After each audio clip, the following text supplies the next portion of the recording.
Hello पिला माने मो रंजन पुणी थे स्वागत जनइबी तुम आम YouTube channel Odia study room को सो पिलाए तुम जो दशम श्रेणी साहित्य सिंधु बही रही तार गोटे पद्य रही जार ना हूँ मंगले अइला उषा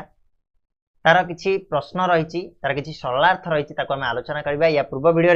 तुम जी भी सर्ट टाइप क्वेश्चन थिला 1 नंबर 34 नंबर क्वेश्चन पर्यंत आम आलोचना कर ऑलरेडी तो ये वीडियो आम तार सरलार्थ को आलोचना करवा पाखापाखि 3टा कि 4टा सरलार्थ अच्छी ताको आम डिस्कस करवा सरलार्थ को केमी सुंदर भाव में तुम लिख जदि भी तुम पढ़ी जाइन तथापि केमी लिखिपार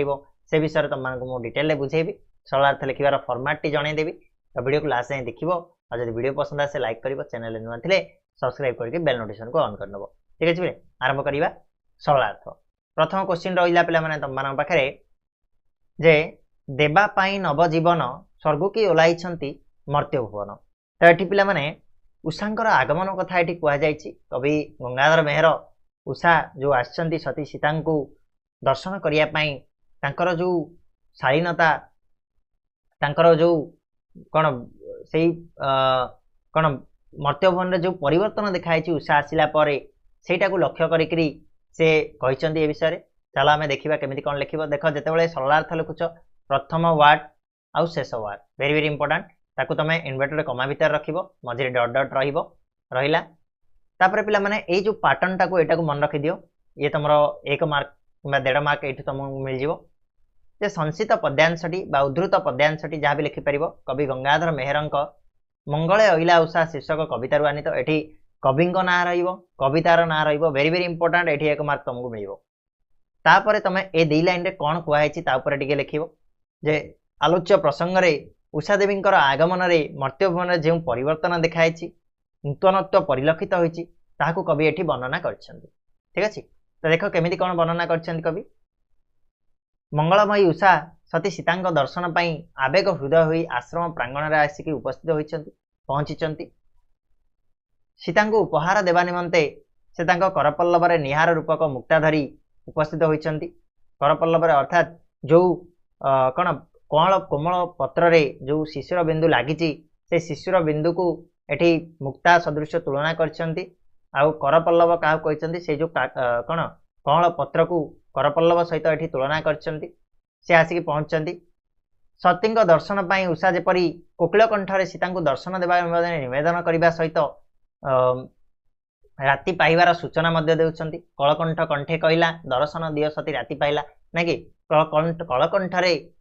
से कोकिल कंठरे सीता को दर्शन देवाई नवेदन करती पाइबार सूचना देउछंती अरुण कषायवास परिहिता कुसुम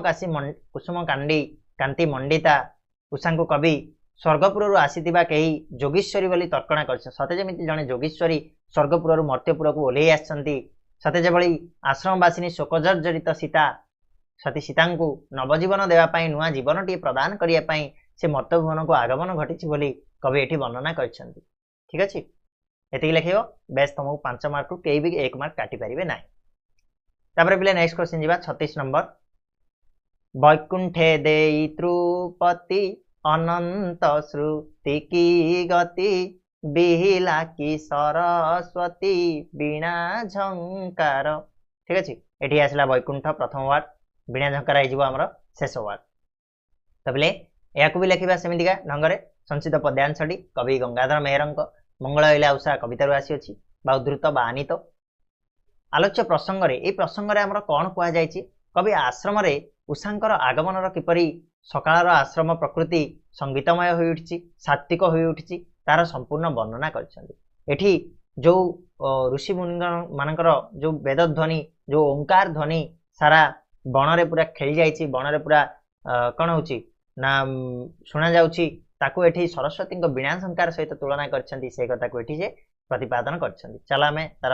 बॉडी पार्ट टाकू देखिबा आश्रम उपकंठरे मंगल प्रभात आसी उपस्थित होइछि उषा देवी आसिक उपस्थित होइछंती तपोवन रे ब्राह्म मुहूर्त रे मुनि ऋषि मानकर मुखरु उच्चारित वेद स्वन रे समग्र वनभूमि आज पूर्ण होई उठिछि गगन भेदिकरी ओंकार ध्वनि शुणा जाउछि सते जेमिति ताहा होछि सरस्वतींकर मधुर बीणा ध्वनि सते जमी सरस्वती बीणा बजाउछंती सेमितिका ओंकार ध्वनि शुणाउछि यह आकाश भेदी करी वैकुंठरे नारायणकर दृष्टि विधान करी पाताल देश अनंत नागंकर श्रवण को स्पर्श करुच्ची अनंत स्मृति की गति अर्थात पाताल देश को मध्य से जाइछि वैकुंठ को मध्य से ओंकार ध्वनि पहुंची पारछि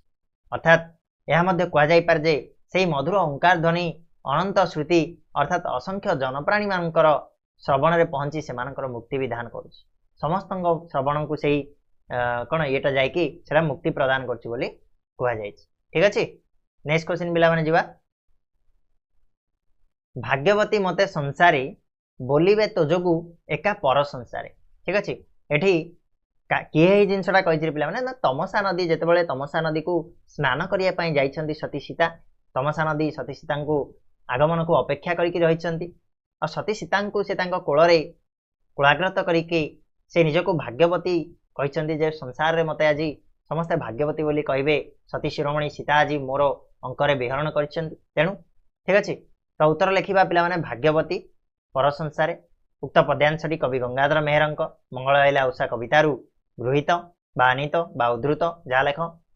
तमसा नदी रे सीतांक अवगाहन कालीन तमसा नदीर भावांतर को एठारे कवि जीवंत करी प्रकाश करछन्ती अवगाहन कले गाधेइबा समयर दृश्यटा को एठी कवि बहुत सुंदर भाव में प्रतिपादन करछन्ती तो कौन हम देख ना उषा को दर्शन और पदवंदना करी सखी गहन रे सीता तमसा नदी को बाहर स्नान संपादन निमित्त तमसा एठी नदी नुहे कवि लेखन रे से एक माधुर्यमयी नारी प्रतीक्षिता जननी से जमी अपेक्षा करके रही सती सीता आगमन को तमसा सीता को निज बक्षर धारण करने निजर आकुलता को कहीं केउ कालू मन में पोषण करी रखी तार छल छल प्रवाह छल से जेपरी कही जेपरिक से जुग जुग धरी आकुल आवेगे प्रतीक्षा करथिला सती सीता को थरे निज बक्षर धारण करने तेणु सती को से निकट रे पाई अमृत मधुर स्तर रे जेपरी कही जे राजलक्ष्मी हृदहार भाग्यवती सीता सकल भोगपिपाशा परिहार करी से तांको अंकरे आज विहार करिवे ए विश्वास तार आदम नथिला एबे सीता अवगाहन पूर्वक तार अंकमंडन करिथिबारु से निजको भाग्यवती मने करुछि सीतांक पई संसार तमसा नदी को भाग्यवती कहिबो सहित अपार प्रशंसा अजाड़ी देबो बोली तमसा प्रकाश करछि जे प्रकृत रे समस्त आज सती सीतांक पई मते आज भाग्यवती बोली संसार रे कहिबो बोली से निज निजको धन्य मने करछि ठीक अछि बोले नेक्स्ट क्वेश्चन आसीबा 38 नंबर शुभ्र सौरभ रसिके शुभ संपादिनी हुआ रघुवंशी के कौन है ना जितेबले सती सीता निद्रा भांगी जितेबले से उठी शଯ୍या त्याग करछंती से उषा देवी को पदवंदना करछंती आ उषा देवी को पदवंदना करिकी से कौन ना रामचंद्रंकर बा रघुवंशर मंगल कामना करछंती से विषय एठी कहा जायछि देख शुभ्र आसिला रघुवंशी के शेष वार्ड उक्त पद्यांशटी कवि गंगाधर मेहरंक मंगल आइला उषा कवितारू आसी आलोच्य प्रसंग रे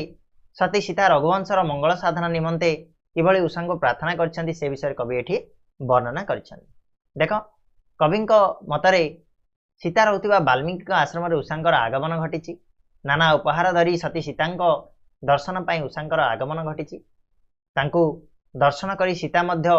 मुग्ध और पुलकित होइछंती से उषांकर पादवंदना करने सहित तांकर गुणगान करछंती सीता कहते उषा होउछंती तिमिर विध्वंसी तुम्हें तिमिर विध्वंसी बोली कहछंती ताग आगमन रे संसार रु अंधार नाश जाए से आलोकर बाहक शुभ्र सौरभ पुष्पित विकास तांको आगमन ही घटी थाए रवि आगमन से सूचक होइतांती उषांक आगमन रे सीता प्रथमे निजर शोकजर्जरित हृदय रे रामचंद्रंकर प्रतिछवि को प्रतिभात करिछंती से केवल निजर दुख हरण पाई नुह उषांकर पदवंदना करी नाहंती तत्सहित रघुवंशर शुभ संपादन पाई रघुवंशर शुभ कामना करिकी से उषांक मध्य प्रार्थना करछंती ठीक अछि ये थिला तमरो सरलार्थ चारिटा आशा करछि भल से बुझी पारथिबो आ भल से लिखिबो मध्य एग्जाम रे तो ये जो पीडीएफ रहला पीडीएफ को तुम डाउनलोड करि परिबो हमरो जो प्ले स्टोर रे एप्लीकेशन को डाउनलोड करके study guide class 6 to 10 search कर पढ़ाई आसो प्ले स्टोर ना प्ले स्टोर जाए ओडिया स्टडी रूम सर्च कर आसो आराम से तुम डाउनलोड कर पीडीएफ को डाउनलोड कर छड़ा आम टेलीग्राम चैनल जॉइन हो जाओ बहुत गुड़ा इंपोर्टाट इनफॉरमेशन तुमको ये मिल आगुआ तो ये जाकि सर्च करके जॉइन हो जाओ ता छड़ा ये जब वीडियोटी भल लगी वीडियो को लाइक शेयर और सब्सक्राइब करने को केबे भूलबनी ता सहित तुम सांग मानक आम चैनल विषय टिके जणाई दियो आशा करछि वीडियोटा भल लगी रहिबा पुणी नेक्स्ट वीडियो मिसिबा से जाए धन्यवाद।